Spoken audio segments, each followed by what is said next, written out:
So what I'm going to speak about here and what we're going to be exploring together tonight doesn't require any previous knowledge.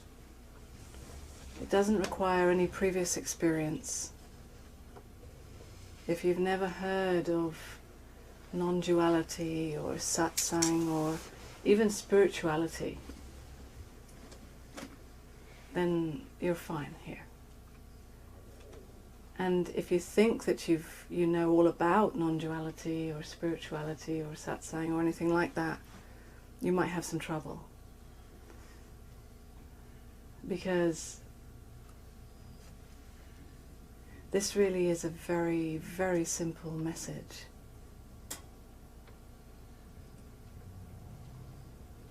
It's nothing new.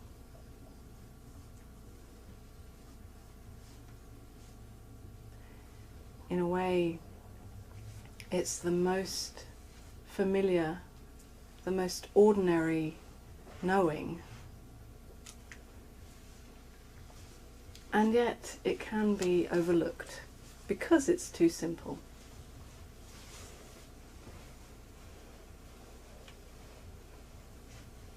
And that's why often when we are so used to complicating everything in our kind of normal life, it can seem difficult to kind of really hear this or to really know this.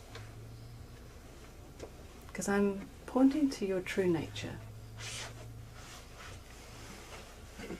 And like it is in nature, it is very, very simple, very, very obvious.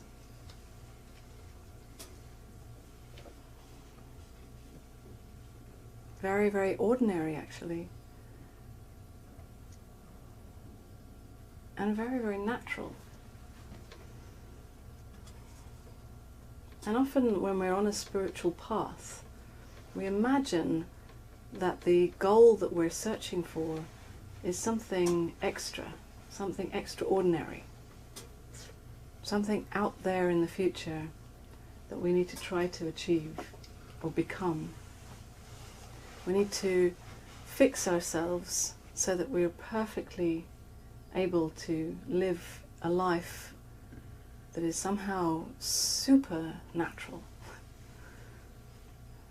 And we may have all kinds of ideas about what that means, actually. We may have read books, we may have heard teachers, we may have practiced various practices and picked up all kinds of ideas about how a so-called perfect person should be.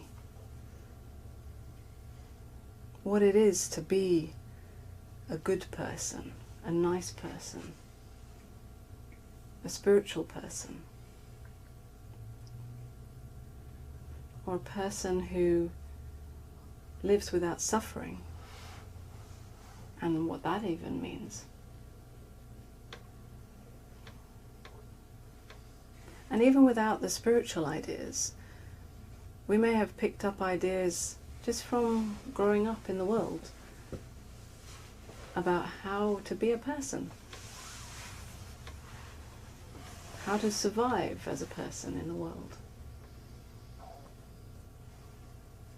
Because innocently, when we were children, we didn't know what that meant. We didn't really know how to be a person. And very kindly, our parents or our teachers, as we were growing up, provided various ideas, because those were the ideas that they were given. So they're not to blame or anything like that. But we picked up ideas about how to be a person. Because in fact, we came into this world completely blank, without any idea, without any fear of survival.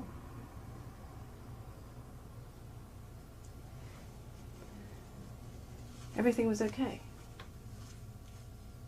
But somehow we learnt along the way that we needed to protect ourselves. We needed to get approval, love. We needed to somehow negotiate with others. We needed to somehow navigate in the world in order to be someone and survive. And on the way, those ideas have also caused a lot of pain, a lot of suffering, a lot of sense of limitation and restriction. Because when we believe that I am limited to a certain way of being or certain idea, then we go from that completely blank openness that we really are, just no fear, open love, to boxing ourselves into this little restricted box. And quite naturally that will feel painful and uncomfortable. But on the other hand, it can also feel safe, because it's known. Limits can also feel safe. So we go through life wanting those limits and yet wanting to also break free of those limits, because they're kind of too safe. They start to feel stagnant and restrictive. And yet, the flip side is that it's terrifying to live without those limits. It can seem, at least, that way, but it's terrifying to move out of those limits. So it's a kind of push-pull thing that we go through as we grow up. As we get older, we seem to take on more and more ideas, more and more limits. And we tend to suffer more and more from those limits. And we try different ways to get out of that vicious circle. And some of those practices, some of those ways can be helpful for a while if you keep practicing, if you keep remembering, if you keep making a certain amount of effort. There can be openings that seem to happen, but then again there seem to be these closings. So we keep going from open to close, open to close.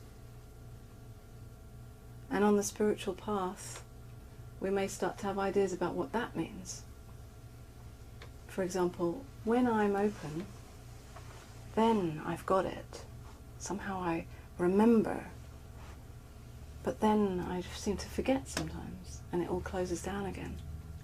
And we feel it physically, emotionally. We feel perhaps a sense of contraction in our body, and then an expansion that is kind of blissful. When there's that contraction, we tend to long for it to expand again. And when there's that expansion, we want to hold on to it. We want it to stay forever. But like the waves in the ocean, like anything in physics, openings and closings, up and down, this is the way life goes, you know. It's not stagnant. Everything changes. But it seems that it's the nature of our thinking to want to find some permanent state, to want to arrive at some final goal where it's all perfect according to our ideas, whatever that means for you.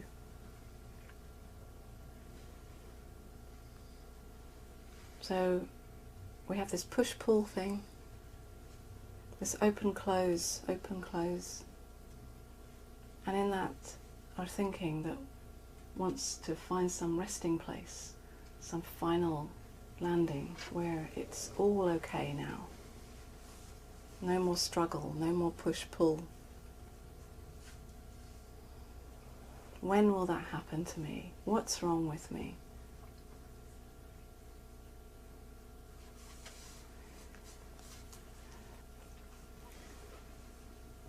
You may resonate with some of what I've said. And really what I'm saying is that I'm not offering you another method, because the way I see it, there is no end to those methods. I'm interested in getting to the root of it all, really looking at who you really are,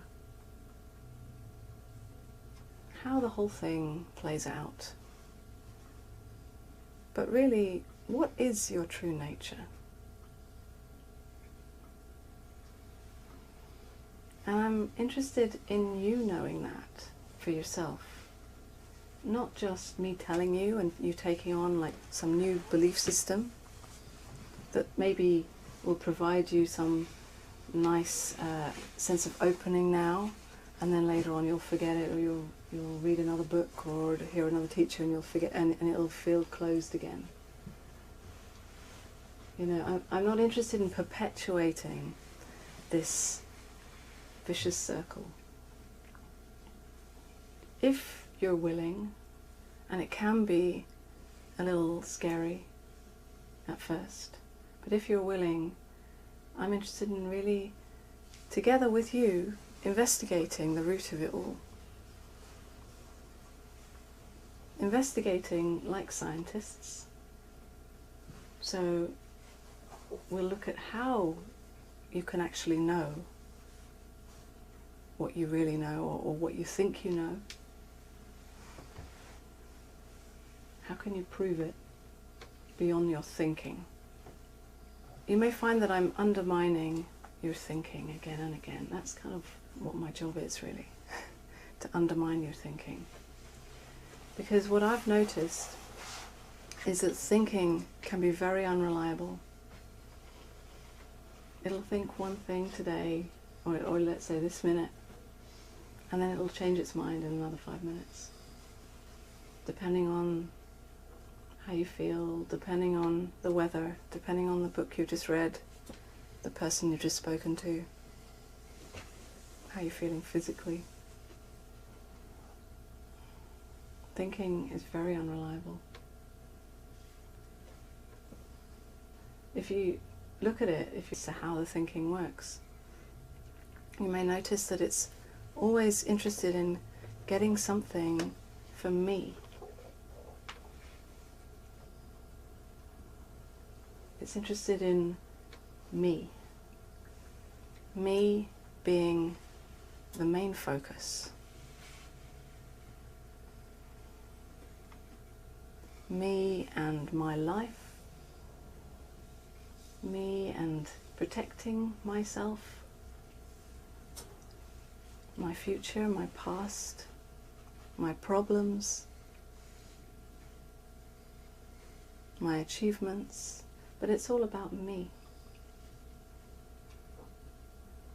So when I'm talking about your true nature, I'm interested in investigating, what is this me?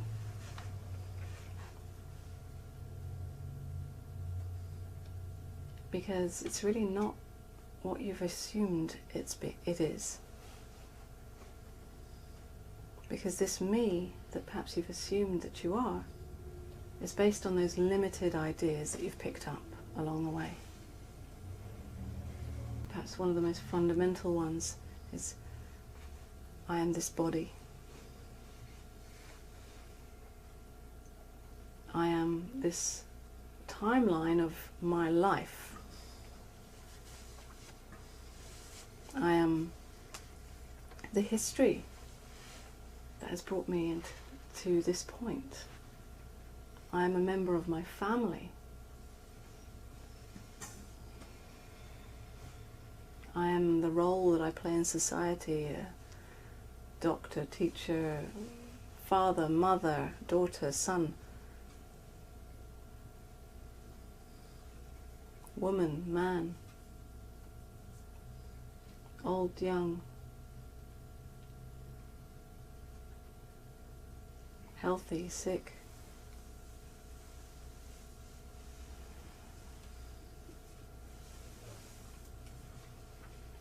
I've had certain problems that I've had particularly difficult life.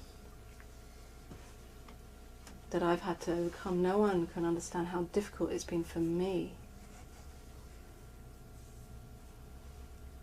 I've achieved great things in my life. I'm a particularly special person. It could be all kinds of ideas like that, and variations of those things. Beliefs about this me. And perhaps we've never actually questioned who that me is, really, beyond all our ideas. Who is that me? When we just investigate right now, when we just ask ourselves right now, who am I?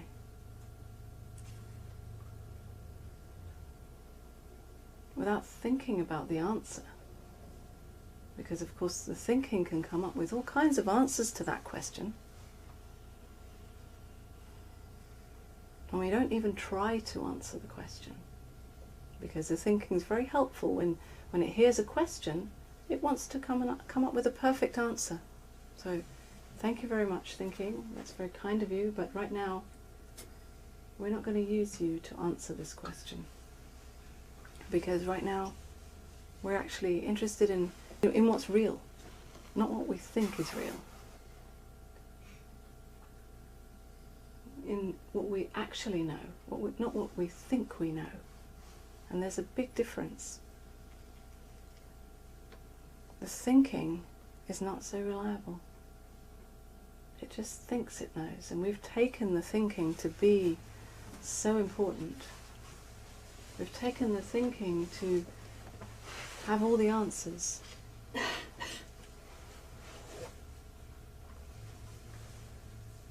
But I'm questioning the thinking. Not just assuming that it knows. I'm questioning everything that you've ever believed in. Everything that you've ever thought you've known. About yourself, or about your life, or about the world, or about anything. Really, this message is pulling the carpet out from underneath your feet. It's about free falling without any beliefs, without knowing who you are, without finding the answers to anything, living beyond limits, beyond restrictions, beyond boundaries, feeling the fear that may come up, feeling whatever might come up.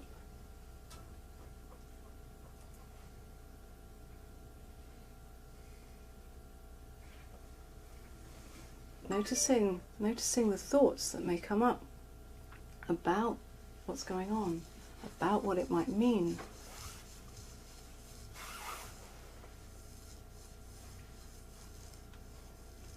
And seeing that those thoughts don't actually know.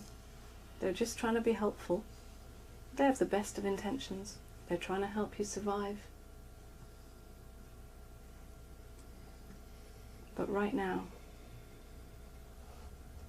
what do you actually know